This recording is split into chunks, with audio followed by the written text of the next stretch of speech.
Bonjour à tous et bienvenue dans cette nouvelle vidéo. Aujourd'hui on se retrouve sur Card Market pour voir toutes mes techniques que j'utilise pour commander mes cartes moins chères. Et on va se retrouver justement sur Card Market et quoi de mieux justement que de montrer un exemple avec le deck par exemple Coleoptroup que je vous ai présenté sur la chaîne assez récemment. On va voir avec la decklist que je vous ai proposée à quel prix on va pouvoir le trouver et comment on va faire pour le trouver le moins cher possible. Alors donc on a créé notre nouvelle liste de souhaits et on va pouvoir ajouter une decklist. Ajouter une decklist, vous allez pouvoir retrouver toutes les decklists que je sors de mes decks maintenant sur mon Discord. Donc il vous suffit juste d'aller sur le Discord et de copier la liste que ici j'ai en fichier texte mais qui se trouvera sur le Discord. On va pouvoir donc aller la coller. On va juste avoir main deck et extra deck en plus, mais on va voir, ça va pas être très grave. Vous faites ajouter la decklist et là vous allez avoir toutes les cartes qui se seront ajoutées automatiquement à la decklist. Je fais exprès pour que la decklist soit bien écrite et qu'il n'y ait pas d'erreur. On va voir notamment ce qu'on va faire si justement il va y avoir une erreur. Alors on va faire l'exemple de l'erreur, par exemple si vous trouvez une decklist sur internet et que ça va pas être justement exactement pareil. On va prendre par exemple voilà, l'éclaireur buggy, on va dire qu'il manque le P. Hop. Et lorsqu'on va essayer de rajouter, il va nous dire simplement que l'éclaireur buggy il n'a pas trouvé la carte parce qu'il n'a pas réussi ce que c'était. Pour ce faire, on va marquer tout simplement ici l'éclaireur et on va essayer de retrouver la carte sur Card Market. Ensuite, il suffit juste d'ouvrir la page de la carte. On va copier le nom exact de la carte. Des fois, il y a des cartes qui ne sont pas traduites en français. Donc, c'est pour ça, par exemple, l'insecte de résonance que vous pouvez voir dans la decklist, il me semble qu'il est en anglais. On va le voir. Hop, il est où? L'insecte de résonance. Il est ici. Et je l'ai mis en anglais parce que tout simplement, si on marque insecte de résonance, qui est le nom de la carte en français, on ne va pas réussir à le trouver. Il s'appelle tout simplement Resonance Insect sur Card Market. Donc voilà, c'est pour ça que normalement dans mes decklists à moi, vous n'aurez pas de problème, mais c'est la technique si vous avez le message d'erreur. Donc toutes les cartes maintenant sont mises dans notre wishlist qu'on va pouvoir aller voir. Hop, elle est là, notre decklist Coleoptroup. Maintenant ce qu'on va faire, donc là toutes les cartes elles sont ajoutées, simplement elles ont pas de spécification particulière. Nous on va sélectionner toutes les cartes justement et on va vouloir qu'elles soient en français et en état excellent. On va modifier toutes les cartes qui sont sélectionnées, donc voilà, tout a été modifié. Et maintenant, ce que je vous conseille de faire, c'est d'enlever les staples, parce que souvent les staples, soit on va les commander différemment, soit on va déjà les avoir chez nous. Donc là, on va enlever par exemple le sacrifice inutile, le sarcophage doré. Il me semble qu'il y a aussi des plus du tout gouverneurs des ténèbres, et on va essayer de les retrouver juste ici. Il y a un Monster Reborn que j'enlève aussi. Et ensuite, on va pouvoir utiliser le Shopping Wizard. Le Shopping Wizard, c'est tout simplement l'outil de Card Market qui va nous permettre de faire automatiquement nos commandes. Alors évidemment, on va devoir les ajouter au panier et les payer après. Hein, ça ne va pas tout nous commander instantanément. Mais ça va être très utile pour voir ce qu'on va pouvoir faire. Alors on a appuyé sur donc, le Shopping Wizard. On va pouvoir choisir la localité du vendeur. Ce que je ne vais pas faire car j'ai mis déjà que toutes les cartes étaient en français. Donc pour moi, c'est assez. On va pouvoir choisir si on veut uniquement des particuliers professionnels ou power seller, ce qui n'est pas forcément utile. La réputation, pourquoi pas si on veut avoir des vendeurs qui ont uniquement une bonne réputation, et le temps de livraison moyen des commandes, ce qui nous importe très peu. Ici on a la case inclure des articles en pré-vente qui n'est pas cochée. Je vous conseille de la cocher, dans tous les cas ça ne changera pas grand chose si vous n'avez pas des articles en pré-vente. Moi je la coche justement parce que je tourne cette vidéo avant que le chargeur dévastateur du deck Coleoptroup soit réédité, et dans ce cas là étant donné qu'il va être édité dans les expertes fantastiques, je préfère cocher cette case, comme ça je trouverai un vendeur qui l'aura. On appuie sur Next, on va avoir maintenant deux choix, soit réduire les prix, soit réduire les commandes. Réduire les commandes, ça va tout simplement vous permettre d'avoir peut-être une seule commande avec toutes les cartes. Simplement les cartes seront à un prix qui sera sûrement plus cher, parce que Card Market va simplement chercher des vendeurs qui ont toutes les cartes. Réduire les prix, ça va chercher les cartes qui sont les moins chères, par contre on aura peut-être plus de commandes. On va donc lancer un Shopping Wizard avec réduire les prix et on va attendre que ça charge. Alors voilà, notre Shopping Wizard est terminé. On va analyser maintenant la commande qu'il nous a proposée. On va avoir un total de 31 € pour l'instant avec 14 € de frais de port et 17 € de valeur d'article. On va voir qu'on a des cartes qui sont toutes seules, comme par exemple le chargeur dévastateur qui est ici. Des cartes qui sont à deux, ici on a une carte toute seule. Ici on a l'araignée lien qui est toute seule. Alors l'araignée lien par exemple ça va être une carte qu'on va pouvoir enlever. Parce que souvent on en a déjà chez nous et c'est pas vraiment une carte qui est importante pour le deck, c'est pas la carte la plus importante du deck. C'est pas comme si on enlevait par exemple des cartes Coleoptroup qui vont complètement nous briser le deck. L'araignée lien c'est pas très grave, c'est surtout pour jouer avec la carte magie. Enfin bref, si vous êtes intéressé par le deck vous pouvez aller voir la vidéo, sinon vous pouvez, on s'en fiche de l'araignée lien quoi, globalement. Alors donc on va voir ici aussi par exemple le Sting le poison, là on l'a 2,50 € en x3 et un cancre lavengeur à 1 € en x3. Donc on va essayer maintenant de modifier cette liste. On va ajouter toutes les cartes dans le panier et on va se retrouver voilà, dans le panier justement, ça nous a mis automatiquement. On va voir ce qu'on peut faire. Donc déjà, on va retirer notre araignée lien ici qui est toute seule. On va dire qu'on en a soit déjà une, soit on n'en a pas vraiment besoin pour ce deck.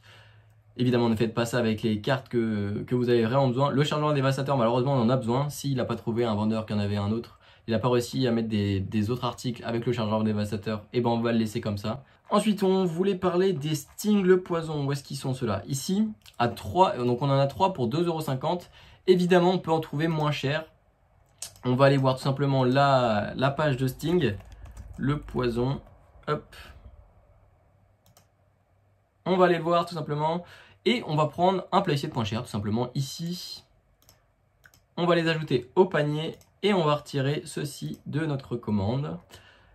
Ensuite, les cancres lavengeurs, on en a 3 pour 1 €. On va peut-être en trouver pour moins cher. On est donc sur la page du cancre lavengeur. On va pouvoir en ajouter 3 à notre panier.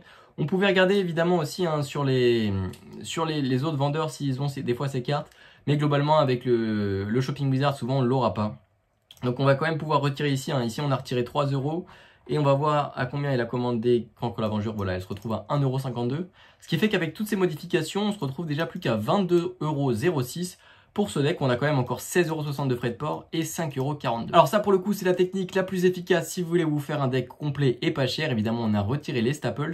Mais grâce à la prochaine technique, qui est tout simplement de pouvoir rajouter des cartes par rapport à notre commande, des autres cartes qu'on a besoin, tout simplement grâce aux autres listes de souhaits. Effectivement, à cause de cette technique, on va avoir 9 commandes et je sais que ça peut en embêter certains, surtout qu'on va payer donc 5 € d'article et 16 € de frais de port, donc ça va être un petit peu embêtant. Ce qu'on va essayer de faire justement, c'est de rajouter des cartes parmi celles qu'on veut dans les commandes qu'on a déjà faites. Et pour ça justement, il nous faut des listes de souhaits. Alors moi j'en ai plein un peu plein de decks, des decks que j'ai pas forcément ou des decks que j'ai déjà et que j'ai déjà acheté. J'en ai une par exemple qui s'appelle Staples et que je vous conseille d'avoir. Alors moi j'en ai une qui est pas ultra remplie. On a simplement 14 cartes différentes où j'en ai rempli 10. Évidemment on va pas toutes les commander en 10 fois, c'est simplement pour avoir un nombre d'exemplaires minimum, que d'ailleurs j'ai pas modifié, j'ai pas mis en français etc. Mais ça c'est pas très grave, dans tous les cas on va souvent aller sur des vendeurs français. Et grâce à cette liste justement, lorsqu'on va retourner sur nos paniers et sur nos commandes, on va prendre par exemple le premier qui s'appelle Tipsy, on va aller sur sa page de vendeur et dans ses cartes. Et lorsqu'on va chercher dans ses cartes, ici on va avoir dans mes souhaits et on peut choisir une liste et on va voir toutes les cartes qu'il a dans sa boutique qui font partie de cette liste. Ici je vais par exemple choisir Staples et on va chercher les cartes. Par exemple, ici, il n'a aucune carte Staples. Mais pareil, j'ai plein d'autres decks. Par exemple, ici, imaginons que j'ai envie de me faire le deck Kuribo. On va voir s'il a des cartes Kuribo. Non plus. Est-ce qu'on va réussir à trouver un deck qu'il a? On va peut-être regarder dans Zombar que j'ai appelé. Bon, visiblement, ce vendeur n'avait aucune carte dont j'avais besoin. C'est peut-être parce que c'est un vendeur particulier, justement. On va voir quel vendeur professionnel on a eu, justement, Shueisen. Pourquoi les vendeurs professionnels? Simplement parce qu'ils ont souvent plus de cartes. Voilà, celui par exemple, il a 78 000 cartes dans sa boutique. On va remettre notre boutique Staples et on va voir qu'il va avoir plein de cartes qui peuvent nous intéresser. Par exemple, ici, on peut rajouter des contacts Cancrola qui sont déjà dans le deck, donc on n'a pas forcément besoin. Faucheur fantôme et cerise blanche, pourquoi pas, qu'on pourrait rajouter en x3 pour agrandir les cartes qu'on a besoin. C'est le moment ici donc de choper les cartes que vous avez besoin pour pas refaire une commande avec juste ces cartes.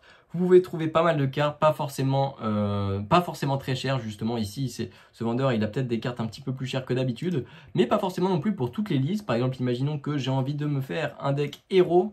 Je sais pas si cette liste est complète, je sais pas ce qu'elle a dedans. On va voir qu'il a pas mal de cartes ici si je veux, par exemple des fusions miraculeuses, justement j'en avais pas chez moi. C'est le moment d'en commander 3 et de les rajouter dans la liste sans que ça fasse trop monter le prix de la commande.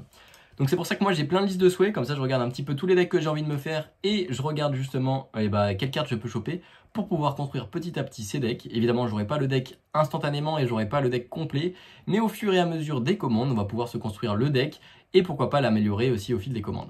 Une fois qu'on aura fait tout ça, on aura le prix qui sera certes augmenté, mais pas beaucoup pour la valeur des articles que vous aurez augmenté. Et surtout, le rapport valeur d'article et frais de port sera bien différent. Là, évidemment, j'ai rien changé parce que j'ai pas ajouté les cartes que je vous ai montrées juste avant. Mais ça va changer des choses comme par exemple les commandes qui ont des cartes qui sont toutes seules comme ça. Elles ne seront désormais plus toutes seules pour la plupart. Donc ça va pas mal nous arranger. Une autre chose que vous pouvez faire aussi, c'est de commander plusieurs decks à la fois. Alors là, c'est évidemment pour les commandes un petit peu plus grosses. Ici, par exemple, j'ai une wishlist qui s'appelle Big et qui a 3 decks dedans avec le deck notamment Coléoptroupe, le deck Dragon Armé du Tonnerre et le deck Magiclé. Là, j'ai fait un petit peu le bourrin, j'ai mis les decklists comme ça dedans. On va voir quand même ce que ça va donner si on fait un shopping wizard de toutes ces cartes. 180 cartes il y a dedans. Et voilà, la recherche pour cette commande est terminée. On voit qu'on s'en tire pour l'instant pour 107 €. Alors je vous rappelle quand même qu'il y a 3 decks complets dedans, sachant qu'on va avoir en plus des cartes nordiques, comme cette commande ici qui a 5,46 €, qui a uniquement des cartes nordiques, uniquement 3 cartes. On va avoir cette commande avec le dragon de la rébellion qui sera aux yeux impairs, il me semble, qui sera à 4,90 € et en anglais. On va pouvoir le retirer par exemple en utilisant la technique qu'on a utilisée tout à l'heure pour en trouver un moins cher. Sachant que le deck Dragon Armé du Tonnerre, c'est un deck qui coûte plus cher que les autres globalement.